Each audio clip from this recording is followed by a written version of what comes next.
இன்னைக்கு பனி இஸ்ராயல்கள் எப்படி இருக்காங்க? பல்வேறு நாடுகள் கலாச்சாரங்களை அடாப்ட் பண்ணிக்கிட்டாங்க. இப்போ அவங்க என்ன ஆகிட்டு இருக்காங்க? படிப்படியாக இஸ்ரேலில் வந்தாங்க. இப்போ மறுபடியும் இஸ்ரேல்லேருந்து ஓடிட்டு இருக்கிறாங்க. இது மறுபடியும் ஒரு சூழ்நிலை ஏற்படுத்தி கொடுக்கும். இன்னும் கொஞ்சம் நல்ல காட்சிகள் மாறும். என்ன நடக்கும் அப்படின்னா, யூதர்கள் வேறு எங்கும் வாழ முடியாத ஒரு சூழல் ஏற்படும். எங்கே பார்த்தாலும் யூதர்கள் மேலே ஒரு அடக்குமுறை, ஒரு வெறுப்பு விதைக்கப்படும். அதனாலேயே அவங்க என்ன பண்ணுவாங்க? விரட்டி அடிக்கப்படுவாங்க.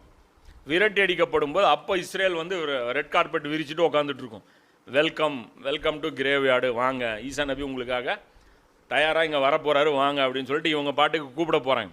ஸோ இது நடக்கும் அந்த காலத்தில். அப்போ அது அல்லாஹ் சொல்கிறான், இந்த குரானை நாம் சத்தியத்துடனே இறக்கியுள்ளோம், அது சத்தியத்துடன் தான் இறங்கியுள்ளது.